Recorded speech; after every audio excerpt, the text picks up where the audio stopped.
Hello guys! Welcome to my vlog. For today's video ay pumunta kami sa beach bonding with the family. Ayun na nga mga mari, bigla na lang nagsidating yung mga kapatid ko kasama family nila maliligo daw sa beach. Kaya ang lola nyo hindi handa. Ito nga yung napuntahan namin, Nasugbu Beach malapit sa amin. Libre lang maligo dito mga mari. Maganda dito sa umaga at hapon. Dahil magtatanghali na nga, wala kaming dalang tent na kakasya sa amin. Kaya naman naghanap na lang kami ng mauupahan na cottage. May mga dala naman sila mga pagkain pero dahil biglaan nga ito wala sa plano, hindi ako nakapagluto. Buti na lang mga mare na malingga ako nung time na dumating sila, binitbit na namin yung isang balot ng paninda ko ng mga sichiriya. Kaya naman nagmukha tuloy kaming naglalako ng paninda. Ang ganda ng view na napuntahan namin mga mare. May nakita pa kaming barko, ang lapit lang. Ang presko ng hangin at tama lang sa mga gustong mag-beach. Ito yung isang balot ng chichirya na bitbit namin. Para kahit paano ay may mangunguya naman yung mga junakis namin.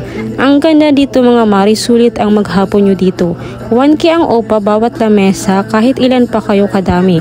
Wala nang entrance, cottage lang ang babayaran. Perfect sa mga gustong mag-beach na walang tent at budget friendly lang ang upa. Siguradong mag-i-enjoy kayo dito mga mare. Pagtanghaling tapat dito mga mare, kailangan mo magsuot ng tsanelas at baka maluto ang paa mo sa init ng buhangin. Parang white sand pa naman ang peg. Talaga namang enjoy na enjoy ang kilos dito kahit ang init walang takot mangitim. May mga naliligo din pero dahil tanghaling tapat kaya iilan lang ang naliligo. Marami naliligo dito mga mare pag umaga at hapon. May dala silang maliit na tent, pahingahan kapag napagod na maligo. Ang ganda ng dagat, ang linaw at ang linis. Ang sarap maligo pero dahil takot nga ako mga mare umitim, photographer na lang muna ako. Sayang naman kasi ng lotion at Kojic na pinaghahati-hati ko pa naman din. Kaya ako muna ang bantay nila mga mare. Nakakatuwa naman silang panoorin, talagang kita mo ang mga ngiti at aliwalas ng mukha nila. Enjoy na enjoy talaga, nakakatanggal ng stress, kaya kung stress ka mga mare, punta ka na sa beach, mag-relax ka din minsan.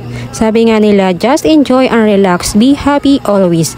Ayan, thank you so much mga mare sa panonood. See you in my next vlog.